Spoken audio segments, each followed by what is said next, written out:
So anyway, what's up, boys? Nothing. I was getting ready to say something. You were pausing there for a second. So What are you gonna say? I don't know. Let's hear it. Was it profound? No, I really didn't have Hey, anything. I forgot to ask you. New Year's, did you guys eat your black-eyed peas? Yeah, dude. Yeah. No. Do Oh. you? Heck yeah, man. Every year. It's a very Texas thing to do. Is it? Yeah. You know how I cook mine every time now? Back when I was little, my mom would just cook them in like a warm up in a little pan, a little pot or whatever, Yeah. like probably some butter. They weren't that good. Now I make red beans and rice Yeah. and put them in that. We don't necessarily, like this time, you can do it simple, man. Yeah. Celery. So what I do is I'll cook bacon, 5-6 pieces in a Dutch oven, and then I'll take those out. Let them get crispy. Take it out. Saute the onion, celery. Yeah. In the bacon drippings. Bell pepper, and you'd have the Holy Trinity. I don't put bell pepper in. Well, sometimes if I do the red beans and rice version. Yeah. But this time I just is simple. Celery, onion, salt, pepper, chicken broth, peas, and then get it to a boil, and then throw the bacon back in, crumble it up, throw it back in, and then 30 minutes later, delicious. So not dry beans. You'd can beans. No, they're dried. I soak them overnight. Oh, well, that's quick cook. Yeah. They cook quicker than. Oh, yeah. See, I don't. When I do red beans and rice, I do just the red beans dry. Yeah. Soak them overnight, but then I just They throw take in a little longer. can. So I don't need like 2 pounds worth of beans, It'd be a smelly mess around my house for a couple days. That's like Bethany's favorite meal. I make that for her for red beans and rice, man. Yeah. Mash up the beans, get it thick. Just a little bit, yeah. Yeah. I got a ham hock, man. I had some andouille. I even put some like chunks of ham in there too, like meat it up a little bit. No bean? You don't like bean? No. No bean. So you don't eat chili? We have sloppy joes.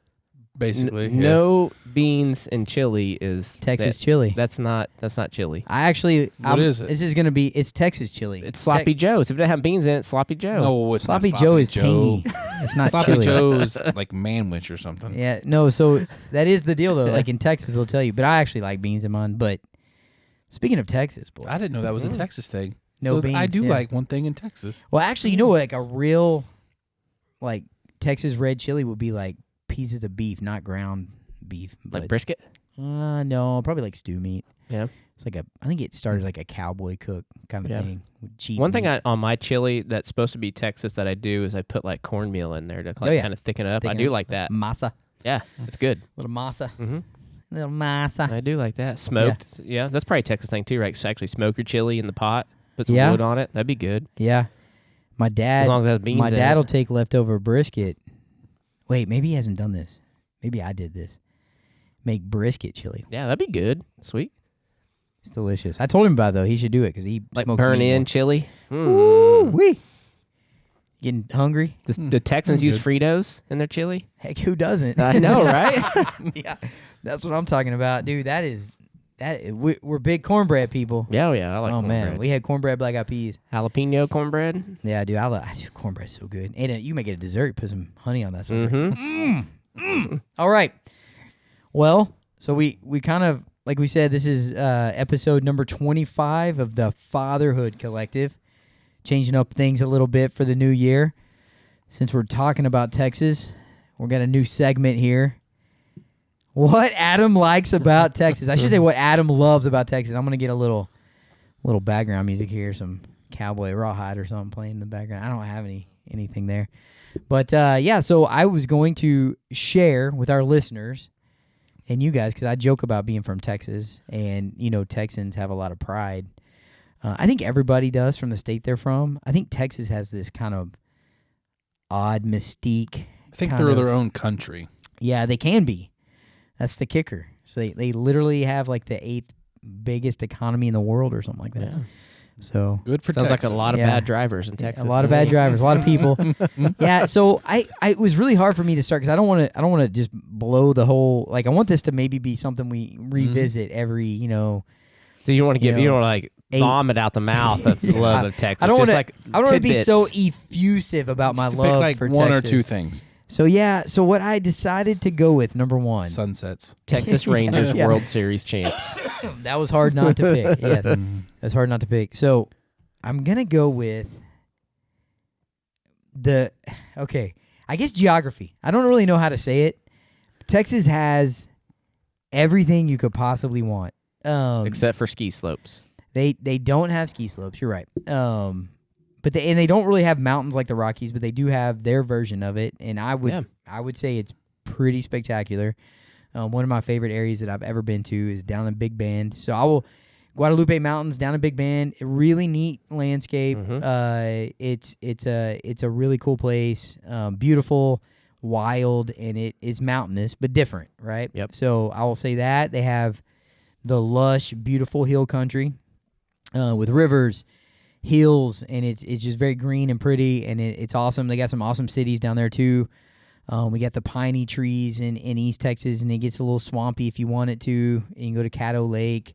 We got the coast with the beach, and I know a lot of people think of like Galveston and Port Aransas, but man, if you keep going and you hit the national seashore at Corpus Christi, it is beautiful. It's very rural. You can drive on the beach. It's like hard packed sand.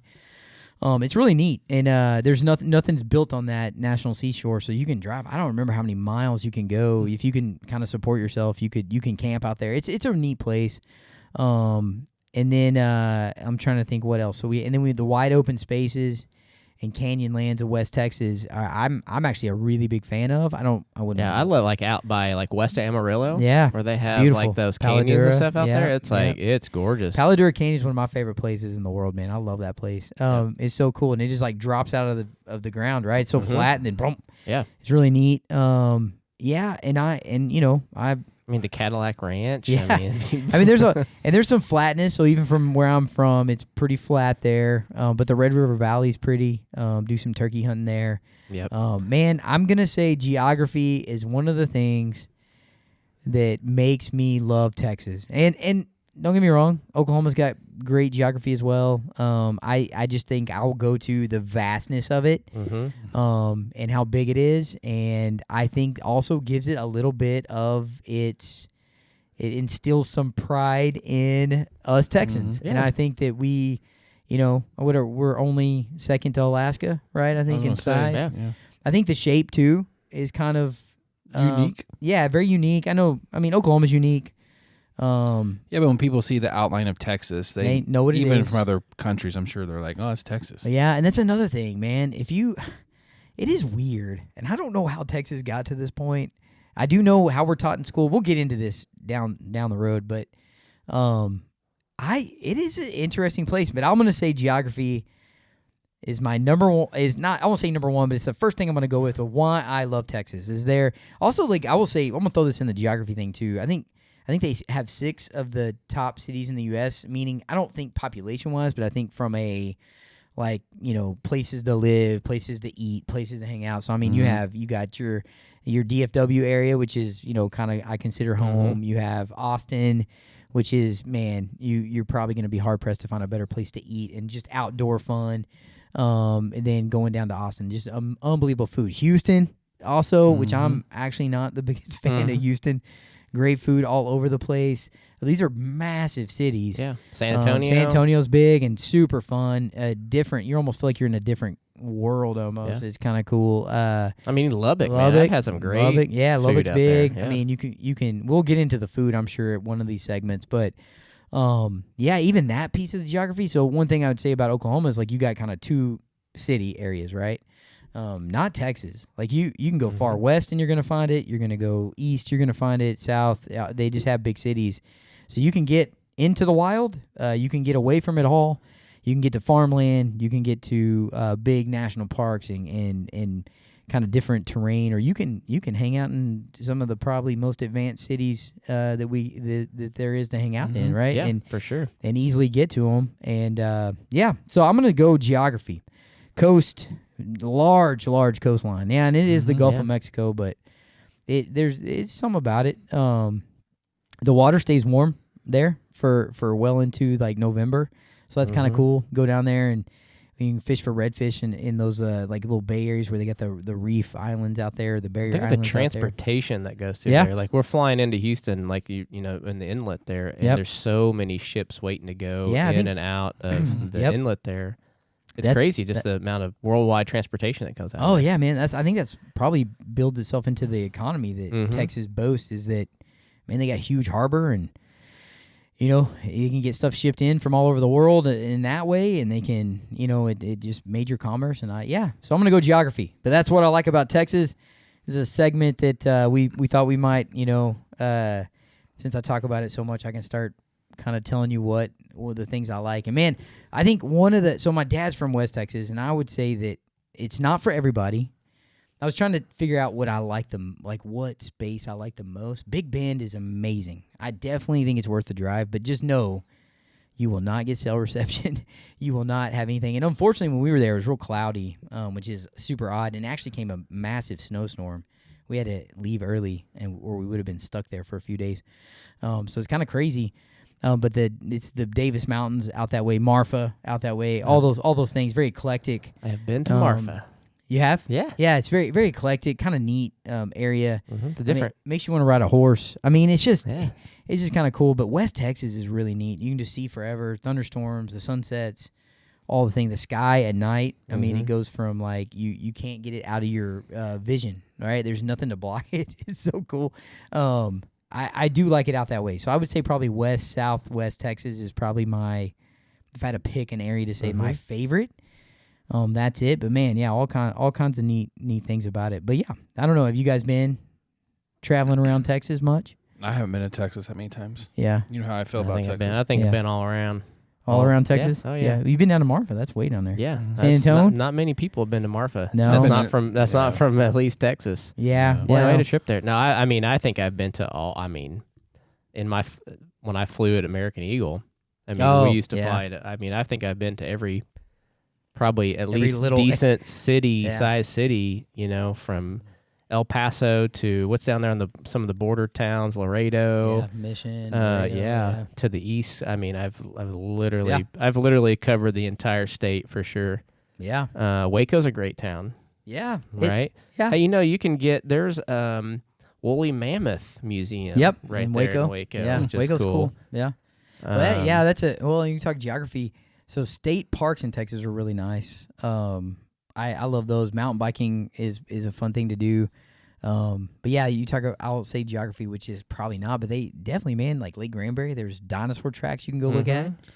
We had dinosaurs running around in Texas. When I was little, we went down there, and I remember seeing the dinosaur tracks. Yeah, it's cool. Yeah. That's pretty neat. Yeah, I love West Texas too. I mean, there's not much out there, right? But just the scenery. I love the canyons out there by Amarillo, and I just like being on I-40 where it kind of turns into that where it looks like you're out in the west, right? Yeah. Where you want to get in a New horse. Mexico and I agree. Texas start to meet with the red kind of they start getting those mesas pop up. There you go. It's just gorgeous. Yeah, I'm with you. I love driving on that. I do too. I like it. I remember there's been a couple times driving out that way where you could see this, we literally saw a tornado, and we're like, man, but it was forever away. It's just so flat that you can see forever, and so I just remember that sticks out. I was pretty young when we did that. And I've been to El Paso. I think there's some decent hills around there, right? Yeah, the mountains. Right? They have mountains. And so I've traveled. So we've gone up some of the hill, like lookout points and stuff like that. You can see into what's the Mexico City right there on the other side. My mind's going blank. It's not Guadalajara, is it? No. It's not Tijuana. No. Dang, I can't think of it either. Yeah, I know my mind's. But you could see, Mexico from. How would we ever know? I know. Well, yeah, right. You have to what is wrong Google with me? Map it. I know Chihuahua is south of El Paso, but it's way down there. That's not it either. But there's some great scenery right in there. Yeah. Now I haven't done some of hiking in the mountains, and the Juarez. Juarez. That's it. Yeah. Yeah. This is some neat terrain and scenery. You almost get it all but the ski slopes. Yeah, that's there, true. They don't have skiing. Man, I would definitely tell you to go to Guadalupe Mountains, Guadalupe Peak. It's right south of the Carlsbad Caverns, basically.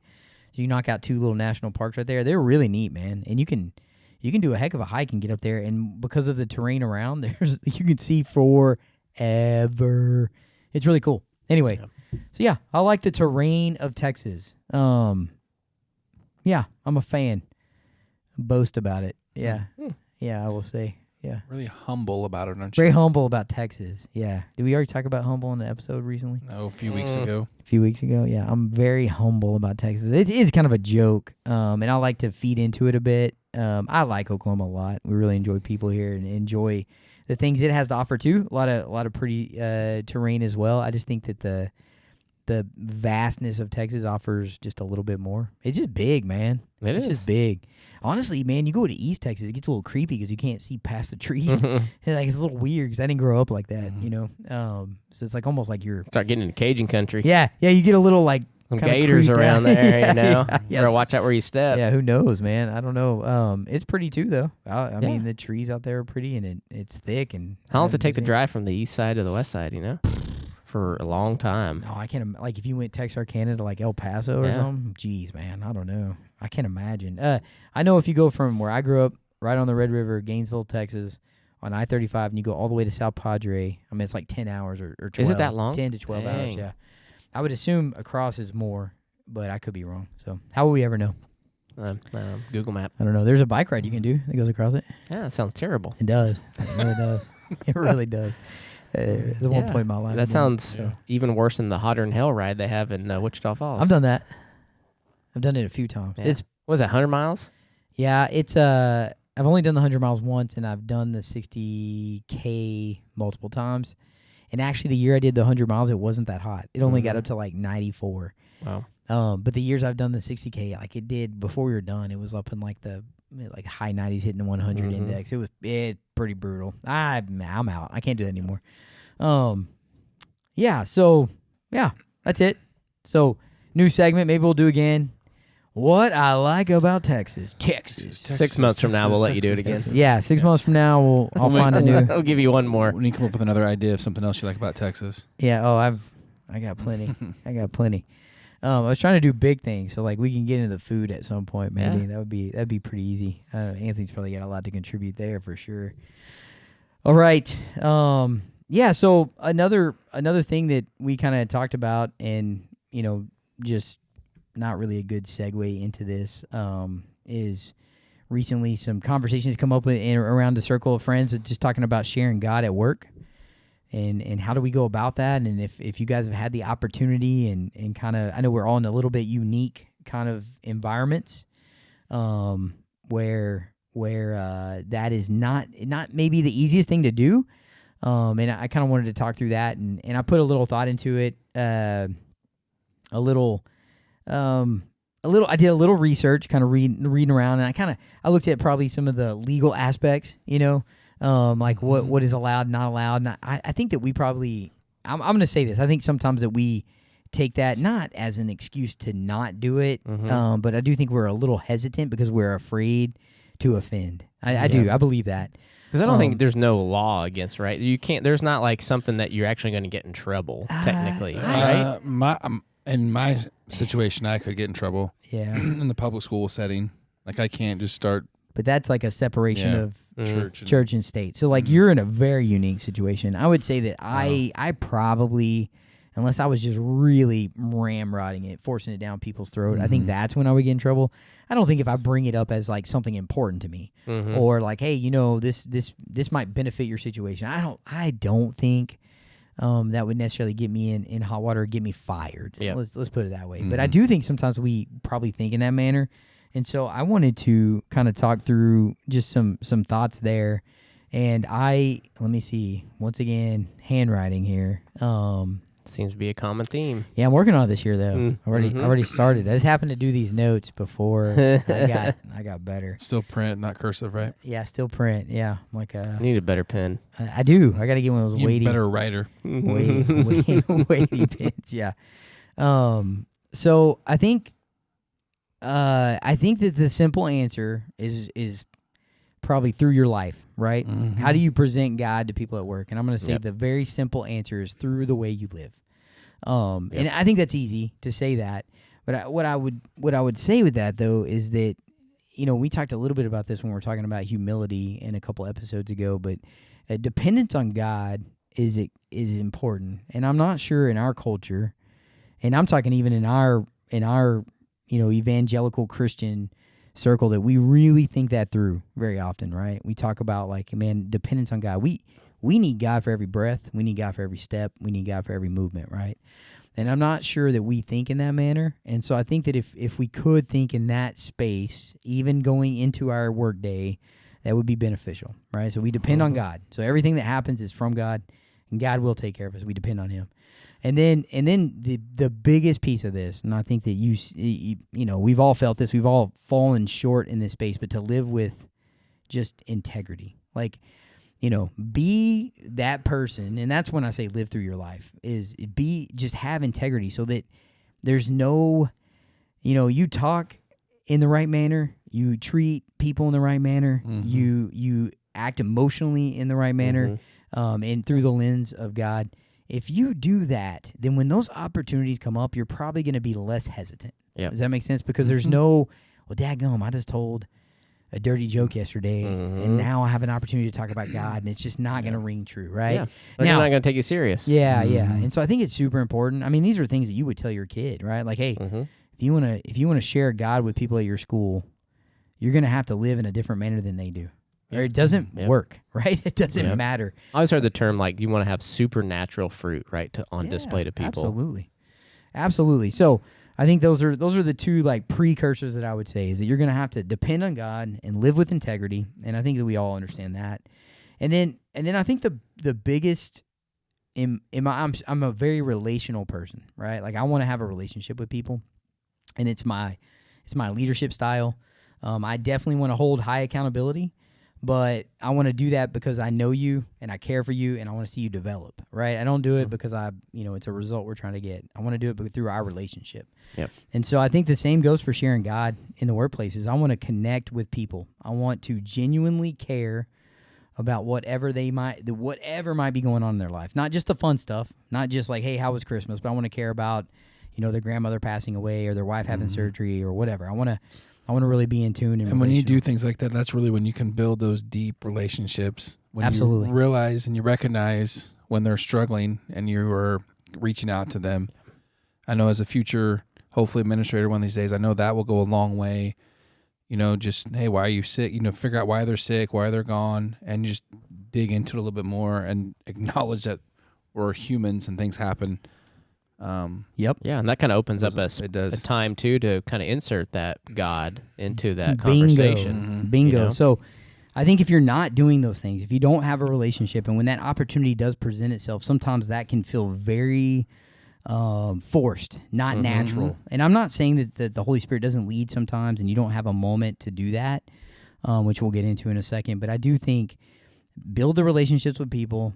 Make that's your brand. They know that's who you are. You care for people in the right way, very genuinely, not because it's going to get you ahead, not because of anything other than you actually care for people. It's very important, I believe, to do this. And then look for opportunities to serve your coworkers. I mean, it sounds so simple, but just, you know, hands are full, opening door for people. Hey, can I help you? Hey, let me get you the coffee. Let me.